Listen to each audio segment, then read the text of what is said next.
Hey everybody, Ryan here with Rays latest, and today we'll talk about the big home opening win for the Tampa Bay Rays over the Chicago Cubs today.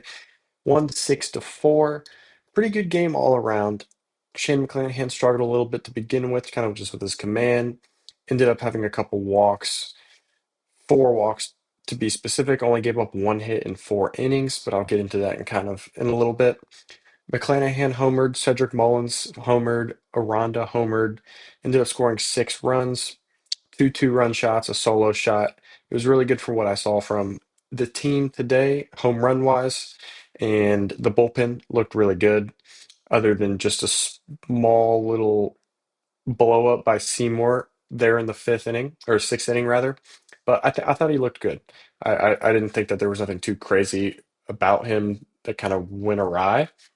So I think that the bullpen looked great again today, as well as the lineup kind of showed up and did what they needed to do to get the dub. But first, just want to talk about Shane McClanahan in his second start recovering from TJ.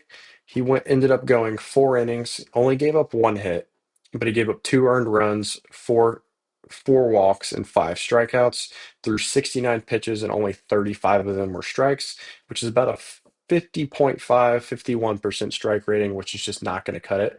And obviously, like I've talked to a multitude of times on here, McClanahan has always struggled with the kind of control aspect of his stuff. He's always let a few fastballs and changeups kind of get away from him, and we've seen that kind of hurt him over the years. But in his defense, he makes up for it with his stuff and what he can do just pitchability wise outside of the control problem. So he kind of makes up for it. But like today, he goes 4 innings. He's on a low pitch count anyways. He's probably on I would imagine it was probably 70 to 75. And you kind of end an inning with 69. And in the fourth inning, you're not going to kind of roll back out there just to face one guy, especially if the matchup isn't right for you. If it was lefty lefty, guy who struggles against lefty, maybe he does. But I think it also has something to do with the whole pitching, sit down, get up, pitch, sit down, get up, pitch aspect of it. And him doing that 4 times, I think was good enough for Kevin Cash to see and for the front office to see. And I think obviously that's definitely more of a front office and organizational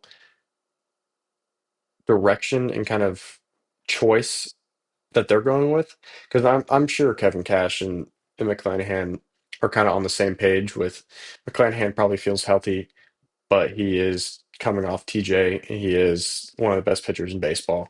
And so I think that decision is definitely coming from the front office and keeping his pitch count low, which they've said at times. That's why Kevin Cash came out earlier before the season and kind of said, this is what we're doing with the rotation to set it up because Matz and McClanahan are going to be on low pitch counts for the beginning of the year.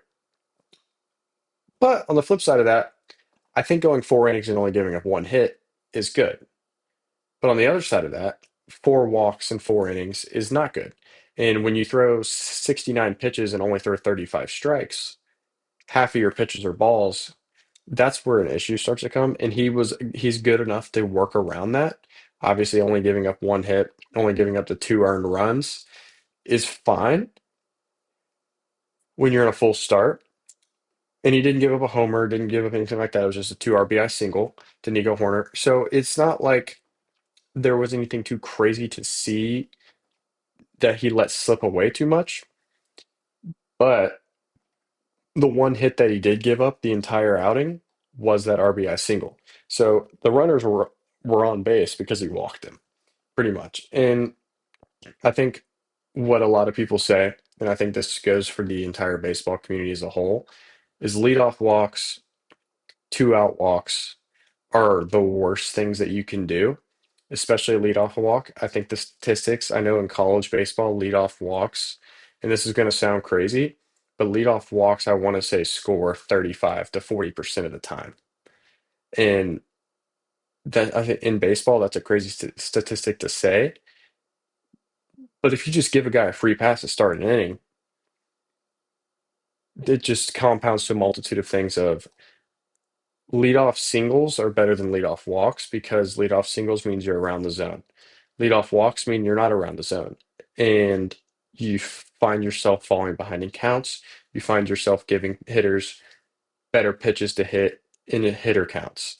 And I think that that's kind of what McClanahan could find himself falling into at some point if he doesn't fix this command issue. And yes, it's his second start in 900 days coming back from injury, or it might have been 800 or something. It's been like 2.5 years since the last time he pitched in Major League Baseball. So I think that it is going to be kind of a growing thing. He came out in his post game press conference. He was extremely upset about it. He says, I'm done with the whole blah blah blah. Like I just need to pitch better." And so I think that obviously you throw 50% strikes, you only end up giving up one hit. And the walks are what's hurt you with the earned runs, obviously. But I think that the stuff's there. I think it's just the control issue with him coming down to the end of it.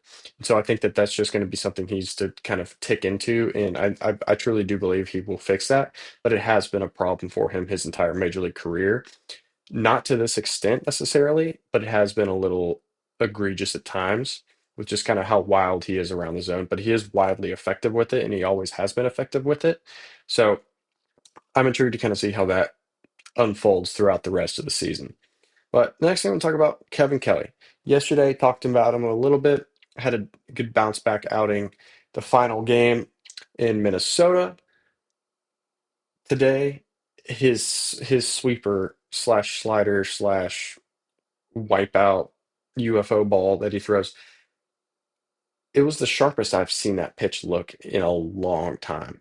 And he was extremely effective with it. It went one inning, 1K, no hits, no walks, 14 pitches, 10 strikes. He looked really good today. And I don't necessarily know if that this isn't the future Kevin Kelly we're going to see from for the rest of the year. Because I know that this is a Kevin Kelly that we can see, and this is a Kevin Kelly we've seen for a while now. He used to be lights out of the pen consistently all the time. He dropped his ERA down today to a 12.27, which is not good, obviously. He hasn't had a crazy amount of outings to kind of show for it. I mean, he has four in the 10 games we've played. Again, against Minnesota on Sunday, he saved the game, went one inning, 1K as well. Today, this would be his fifth outing, went one inning with 1K also. I like what I see the bounce back wise. Yeah, I mean, you come in against the Twins in that first outing and you give up that monster inning that you give up, and he doesn't let it get to him. He comes back with two solid outings. Cash trusts him, and I like the way that he's kind of transitioning out of that. I think that he looks good with it, and I think that if he can continue to do what he's doing, especially when we have this pin at full max health with Clevenger and Uceta and Jax and all those guys with BJ, who kind of coming into the fold now, who I think has some of the best stuff in baseball from a reliever standpoint.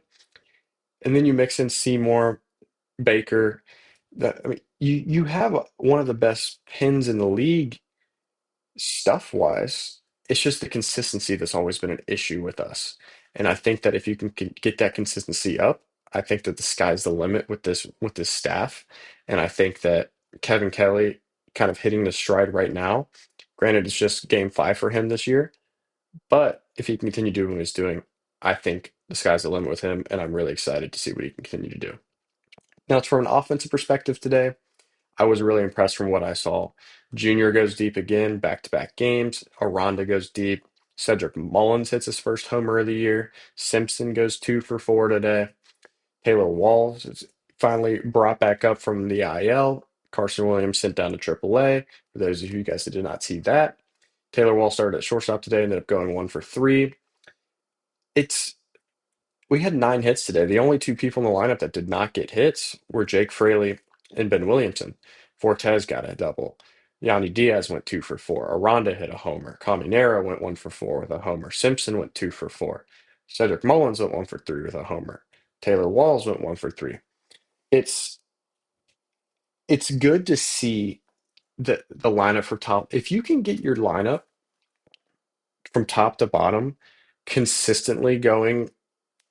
If you have even if you like today, 7 out of the 9 guys got hits, 3 of them hit homers, 2 of them had multi-hit games. That's going to play every single game.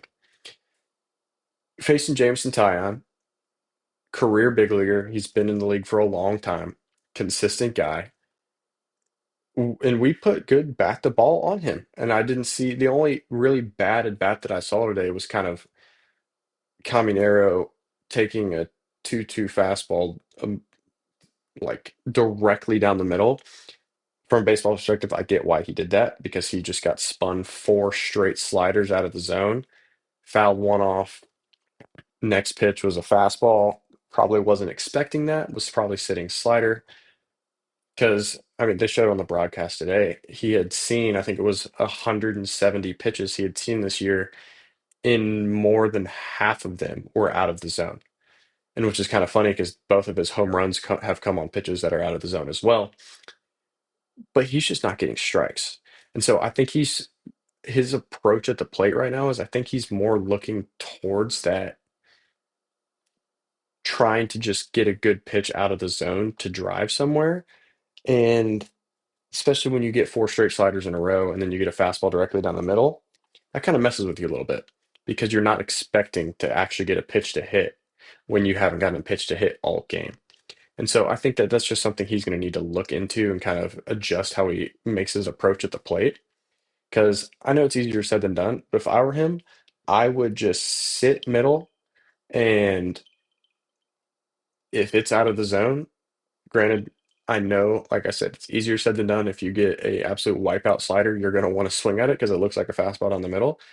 But I think his approach should just be middle to middle in, middle, kind of the middle in to middle, middle to middle in to middle up, kind of just that upper quadrant of the zone. I think he should just sit there. And granted, he's not going to get a pitch there, but the one he hit out today was there. So I think that that's kind of where his power stands, and that's where I think that he should be looking to kind of get those pull side homers and kind of capitalize on pitching mistakes like Tyon did today, where that pitch was not anywhere close to where he wanted it. It was middle to one of the best hitters in baseball. He just didn't swing because he wasn't expecting it. He was completely fooled. So I think that that's kind of where Junior needs to go with that. Instead of sitting on the crap that they're giving him out of the zone, I think he needs to sit on the good stuff and adjust accordingly. And pitchers will make mistakes, especially when you're in the 6th inning and a pitcher's at 95 pitches. They will make mistakes. And so I think that that's kind of something that I would like to see Junior capitalize on a little more and kind of continue to progress that into the season. But you guys let me know what you guys think about McClanahan's outing today, as well as what you saw from the lineup and the bullpen today. And you guys have a good one.